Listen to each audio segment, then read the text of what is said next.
Hi, this is Adam Eliyahu Berkowitz from Israel 365 News. Israel had an incredibly difficult time yesterday. There was a pigua, a terrorist attack that killed a 52-year-old woman. She made Aliyah from France, and she was the mother of six. Her name was Esther Horgan. She went out jogging on Sunday afternoon and did not come home. And her family called the police. They searched overnight, and yesterday morning they found her body. This morning she was buried. She left behind six orphans, and we're putting in a big effort to try to help her out, because as the Bible goes to great lengths to explain, Israel is all one big family. We are family. And today we'll be talking to my dear friend Ariel Shalem, who was very close friends with Esther and her family. And we'd like to hear a little bit about her and hear what it may sound trite, but to really hear what the effect of such a horrific deed has on the family, on the community, on the friends and the people around. Before we go to Ariel, I just want to mention two things. One is that we are right now live streaming on our Facebook, on our YouTube, on our Twitter, and our Twitch pages. It is live, so you are able to write in the comments live on all those platforms, and we will try to take your questions if you have any or comments. Additionally, there is a link in the comments section. We will also post it in the comment section in the running comment section for a campaign that is being run to raise funds for the family of the murder victim. And with that, I will pass it back to Eliyahu and Ariel. Hi, Ariel. We've reconnected because of this tragedy. We were friends years ago. It just really, I think, emphasizes the point that we'd like to explore here, which is that Am Yisrael, we're really one family. We are so interconnected. I'd like to hear a little bit about your connection with Esther and the family. Okay. I was very fortunate to enter into Esther's life and Benjamin's life through a chance encounter. As you know, when we live in these areas of Israel, where it's a little bit rougher streets, as you would say in, let's say, America. So you're really dependent on sometimes getting help from your friends to get around. It's called, tramping in Israel, but as you know it's hitchhiking. And basically, you got to get from point A to point B. And one day I was trying to get a ride, and they stopped. Even though I had lived in the community for over 2 years, about a year and a half, I never really got to know this family. After entering their car, they took me into their car, which, as you know, is probably very similar to what Abraham was doing, or any of our forefathers or ancestors, is having hachnasat orchim, which really literally means to bring in people that are on the way. And they brought me into their car. They drove me to where I need to go, and that's how I met them. One car ride with Esther, she said to me, I'm having a hard time cleaning my house. It's big, and now all the kids and the grandkids are over, and it's pretty hard and overwhelming. And I said, if you need help, I can help you in your house. I had a little extra time on my hands. My job got it off. It's partial hours, and so I said, I can help you around the house. And she said, really, that's great. So why don't you come on over? And that's how it started. I went over, and I started to clean her house, and pretty much every week we would have these discussions about life, about the meaning of life, about life and death, about the Torah, about our role. And because she's a therapist and works really well with other people and gets to know them and can develop deep connections with people, it was really convenient for both of us to chat away as we were cleaning our house. it was something that I wasn't expecting from her, simply because on a superficial level, I thought, well, she's not the type that I would, want to get to know or maybe, have anything in common with. What ends up happening is that she and I forged a pretty awesome relationship where, she would tell me things that were, let's say bothering her or interest to her, and I would give her feedback, and she was always a great listener and gave me incredible feedback for things that was going on in my life. So it became really cool, that relationship, that when her husband kind of like realized, oh, this guy's like really cool, so then he kind of became my good friend too, and we sit together every week at their house on Shabbat morning, and we have beautiful kiddush together, and we learn Torah together, and that's basically where it's been for the last solid years, spending every week with them. So it's been a wonderful relationship with the family. I got to know the kids. I got to see the family in intimate settings, late Friday nights, early Saturday mornings, midweek. They just celebrated the bar mitzvah of their youngest son just a few months ago, and they asked me to come and lead the services. So basically, they became, within the last year, our best friends here in the yeshuv. Mm-hmm. That's something that, as a person who came back to religion, or discovered religion later in my life, I don't think the secular Western world prepares you for life. They don't prepare you for connecting with people. And there's so many aspects of Torah and of Israel that bring people together in a very powerful way. Like you mentioned Shabbos. People who aren't familiar, you sit down at the Shabbos table, you're there for a couple hours. You're not traveling anywhere. So you have very intense conversations about everything. You really literally become part of the family. And so if someone invites you into their house for Shabbos, it's not like going out to a restaurant and having dinner. It's really becoming part of the family for a bit of time. Yeah, it definitely, there's some barriers that, growing up in the States, sometimes there was this propriety or a sensibility of, not really getting in somebody else's space because, that's their private space, and we want to respect that. In Israel, the certain layers of barriers kind of fall apart, and because we are really one family, it definitely is easy to become like a partial member of other people's families, and really get to be intimate and personal and up close with them. And she was definitely that type of character. She was a great listener, and she was not afraid to get close to people. She was a marriage counselor, and she did a lot of therapy with people. So she knew basically how to bring people in, how to make them feel comfortable.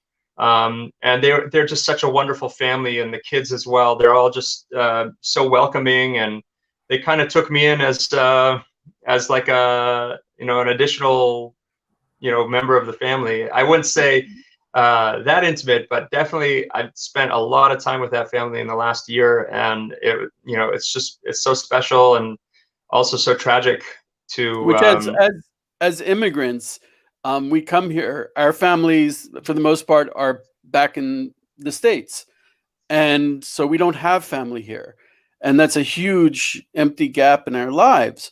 So I know that the people I've connected here, the friendship goes much further than the friends I had in the States. I could have friends in the States and never know what the inside of their house looked like.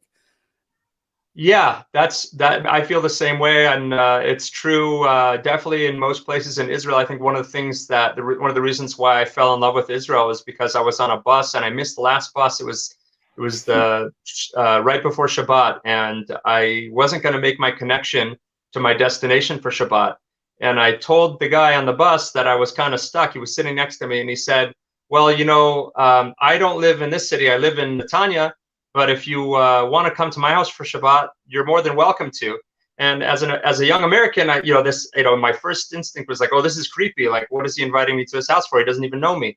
But he was so genuine, and I definitely got the sense that I am home. This is family, and in the end, I managed to get to my destination. But I'm sure if I would have gone to this guy's house, it most likely would be that we would still be friends to this day, and that was 25 years ago. Ariel, Are you in touch with the family now? How are they doing? And how about the greater community? What is their reaction to this tragic event? Yeah, so Josh, I am in touch with the family. I've been with them pretty much since we heard of the bad news. I've been with them consistently. Because I cleaned their house and did a lot of work in their house.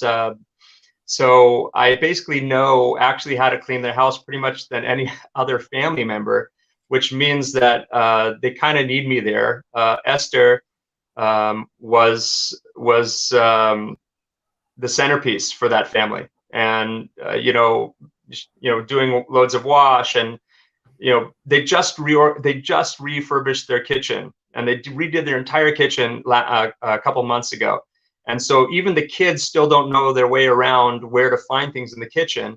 And so I'm kind of there helping them, figure things out and get to know the house that, when their mom was around, they just asked her, but she's not there anymore. And so I'm trying to be there and help them make this transition. It's very difficult.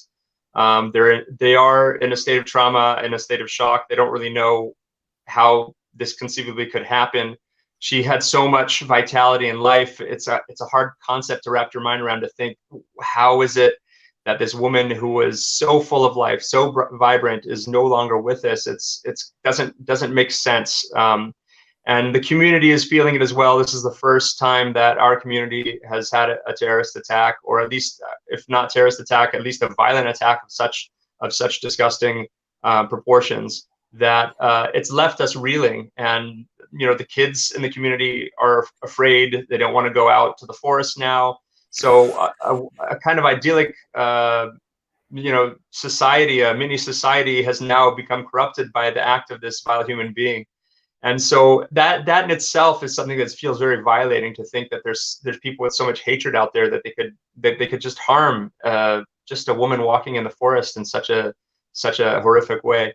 So the community has to cope with this level of violence. There's a sense of insecurity, obviously, but it's a very strong community.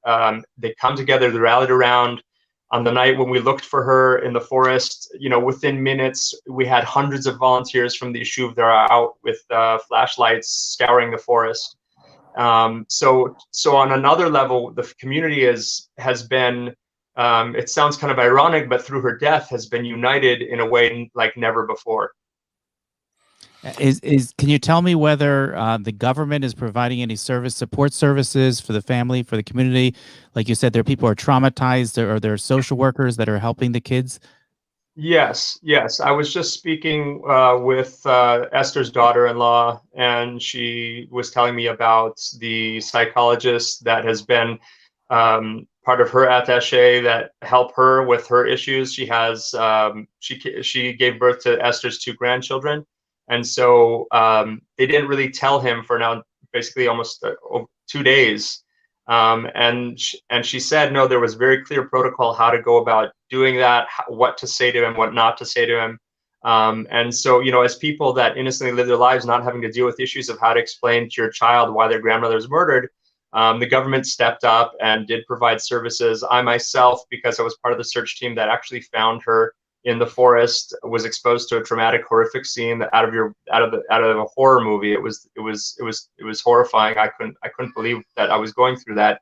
And anybody that was exposed to her body was taken afterwards to a psychologist and was said, basically, we're here for you, and you should know that perhaps you might see these horrific images, you might not be able to sleep, you might have nightmares, and you should know that we're here for you, and all you have to do is call this phone number, and you can get free therapy and free treatment. Thank God I feel secure. It was traumatic for me, but I don't think it disturbed me to the point where I can't function or anything like that. But the community definitely has multiple services provided, and they're very, very organized, and the government, unfortunately, is very used to these types of things here in Israel, so they know how to deal with it on a very professional level. You touched on something that that really, I think, is a powerful point that people have to understand. When you have an event like this, all of a sudden the people who are touched by it realize they can't go back. They're now vulnerable. They all of a sudden realize that, oh, there are people who hate us and they're right outside the gate, and it really changes your perception of reality in a major way. And also you touched on something else, which I thought was a powerful point. It's so horrible to try to do this, but the people in your family, the people in your community, they have a space. Esther, if I'm not mistaken, she was very artistic. She was very vibrant. She went running. She loved nature, and was as any mother, the essential part of the family. To all of a sudden take that out, to all of a sudden try to go through your day without that person there. It's a new reality. So things you have to go on, but things are never going to be the same, I think. Wow. Yeah. It's definitely been a blow, and it's not. We don't easily adapt to these things right away. She was murdered basically a few hundred paces from the kids' elementary school here. So the forest is in the back of the school. So like kids are going to school in the shadow of this, horror story, and definitely parents are concerned now about things that they were never concerned before. So there's been a big loss of innocence, a big loss of purity here, and that's something that I feel, when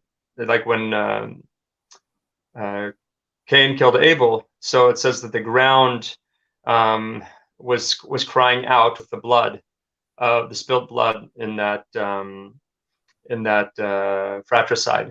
And I think that to a certain extent too, it's hard for us to go back to that spot in the forest, or even to the forest at all, because there's something impure that happened there. It's something that is anti-life, and it kind of detracts from the beauty and the harmony that was there before, that we all loved and we took part of. This was a forest. It's actually, the forest is called the Children's Fairy Tale Forest. That's Yar Agadot Yeladim. So it had it still does, but it's going to take time for us to get back that sense of wonder and purity. God willing. So Ariel, I'd like to thank you very much for sharing that with us.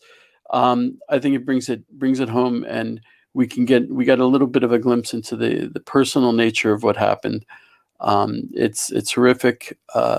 There really are no words. We should all be blessed with the healing from this horrible thing. So I just wanted to put, for those viewers that are not familiar with the Yishuv, with the community, I'd like to put up a map, if possible, to show everybody where we're talking about.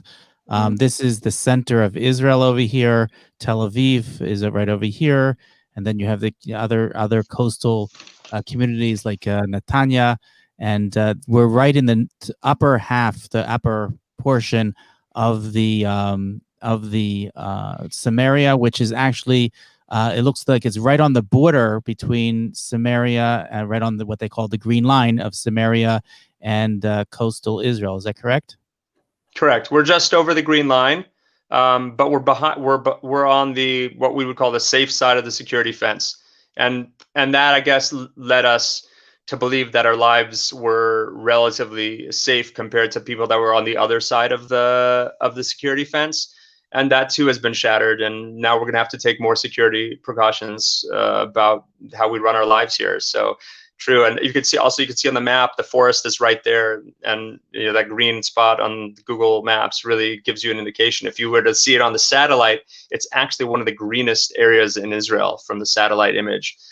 Beautiful natural forest right out here, that's been around for pretty much, I don't know, 50 years, even more, maybe even 60 years. So it's a really beautiful area in Israel, and everyone that's watching is welcome to come visit. God willing.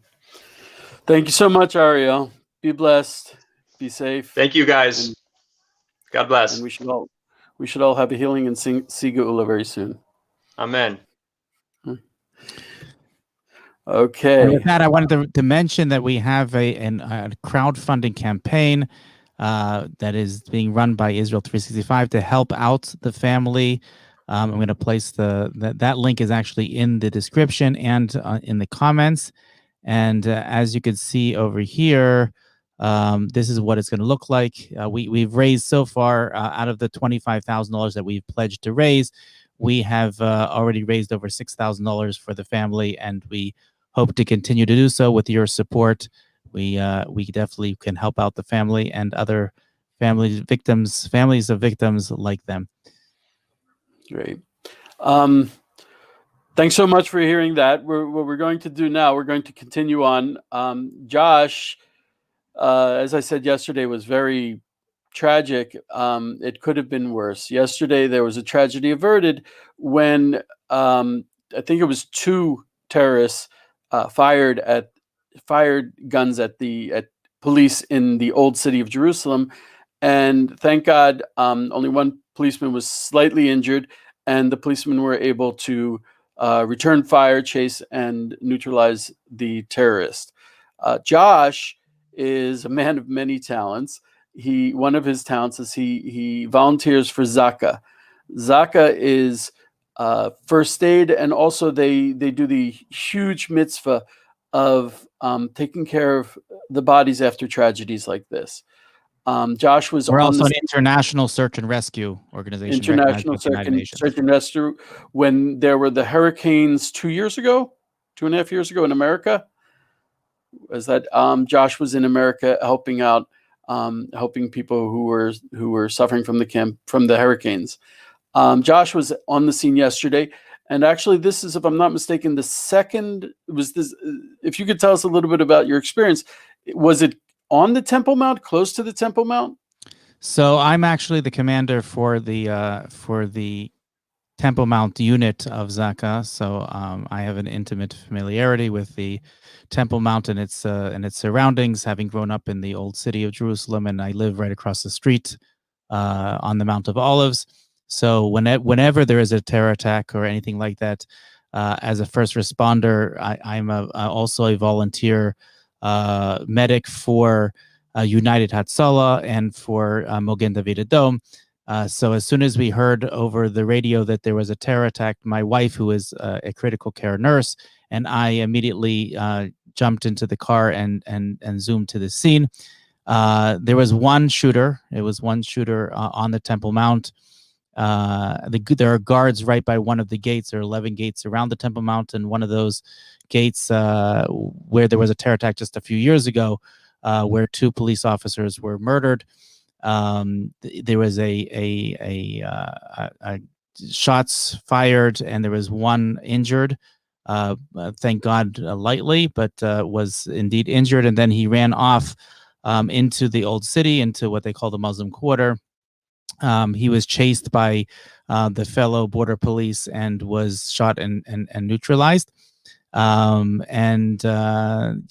was unfortunately, like I said, I was the one also that was on the Temple Mount treating the 2 police officers just a couple of years ago that were murdered there. And it's unfortunately living in Israel, living in Jerusalem, living so close to the Temple Mount. It's something that we've almost gotten used to, if you can say that, that there will be terror attacks. This is a I would say a center of terror in the country, just because of the amount of political significance there is to the Temple Mount and its surroundings, as well as its meaning to the world as far as the biggest tourist attraction in Israel. And it's not uncommon, unfortunately, for terrorists or people planning terrorist attacks to come. In this case, it was a 17-year-old that came from Samaria, and he near the town of Jenin, and he came all the way to Jerusalem. He was helped by another individual, which has since been arrested. Like I said, unfortunately, this is something that we're somewhat used to, but it's something that the police take very seriously as an escalation. having these two terrorist attacks happen in such close proximity to each other at this period of time is definitely an indication that things are heating up in the neighborhood. Did I hear you correctly that the terrorist came out of the Temple Mount? Came down from the Temple Mount? The terrorist was it's not 100% clear from the cameras. He was on the Temple Mount. When he was shooting from the Temple Mount, it seems, to the gate, one of the gates, and then he ran off into a neighborhood called Bab al Khuta, which again is in what they call the Muslim quarter of the old city of Jerusalem. And unfortunately, the way that it works is, like as I mentioned earlier, there's 11 gates into the Temple Mount.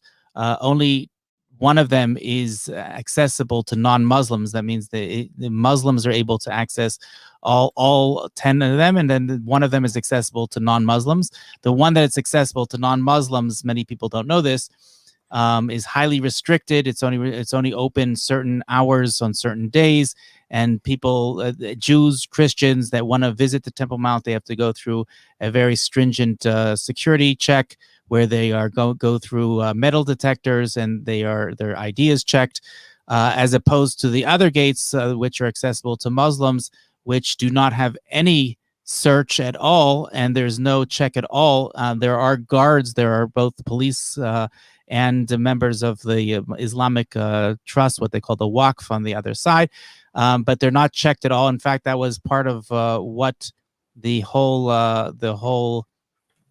after the attack that killed 2 police a couple years ago. That was a very big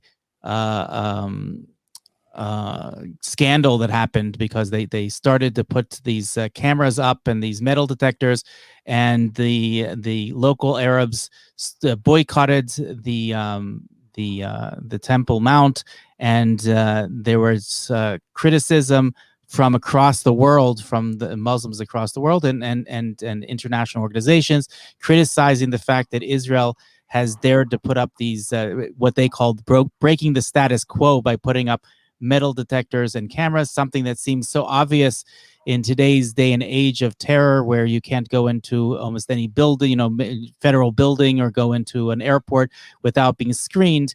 Here, it seems like it's such a sensitive, holy place, right? If you were to go to the Vatican, or if you were to go to Mecca, of course you would be screened, but for some reason there is a hesitancy to do that here in Jerusalem.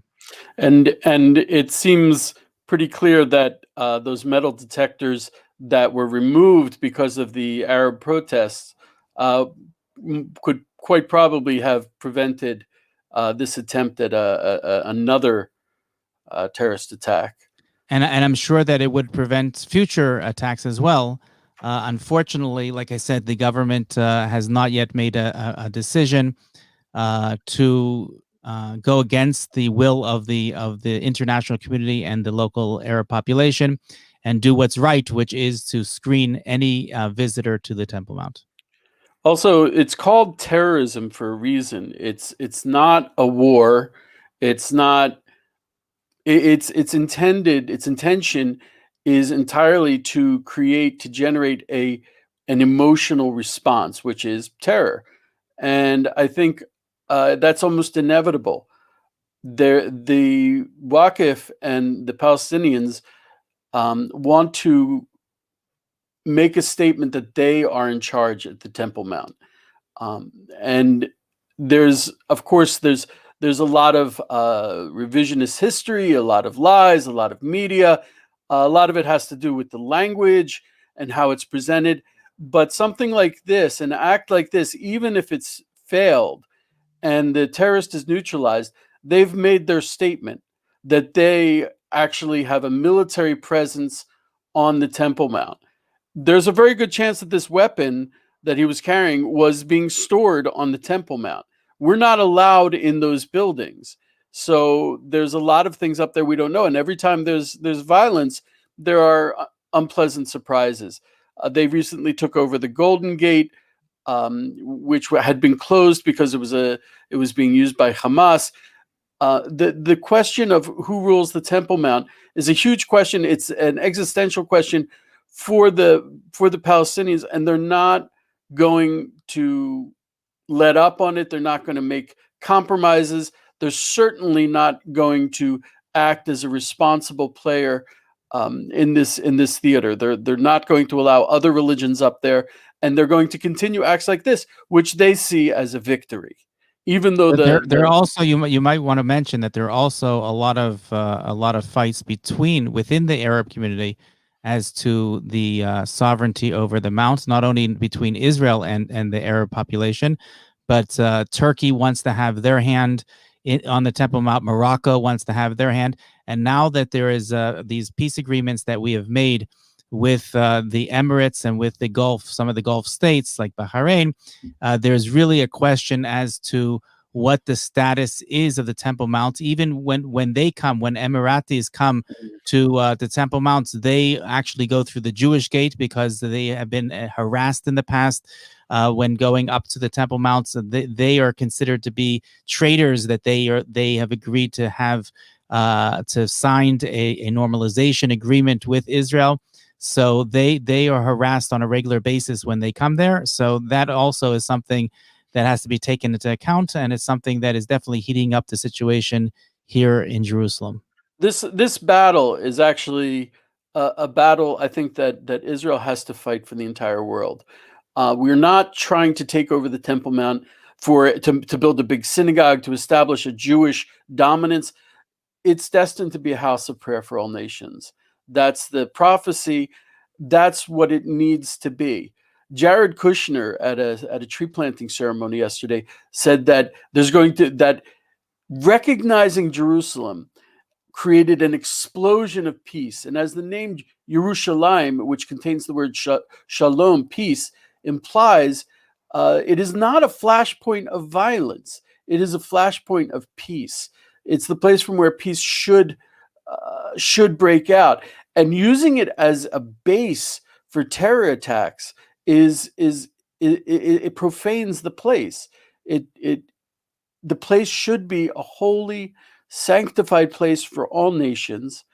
And the altar, it was forbidden to use cut stones because the altar was supposed to be the source of all life, and here we see it being used as a source of death, and it's horrifying. And just to connect our first part of the show to the second part, the traditional condolence which is given to mourners in Judaism is Hamakom Yerachem Yinachem Etchem Betoch Sha'ar Avelei Tzion v'Yerushalayim, that God should condole you, Console you. Console you. That's the word I was looking for. Console you amongst the mourners of Zion and Jerusalem. And the word for God in this, there are many different names for God, and this name is Hamakom, which is from the place.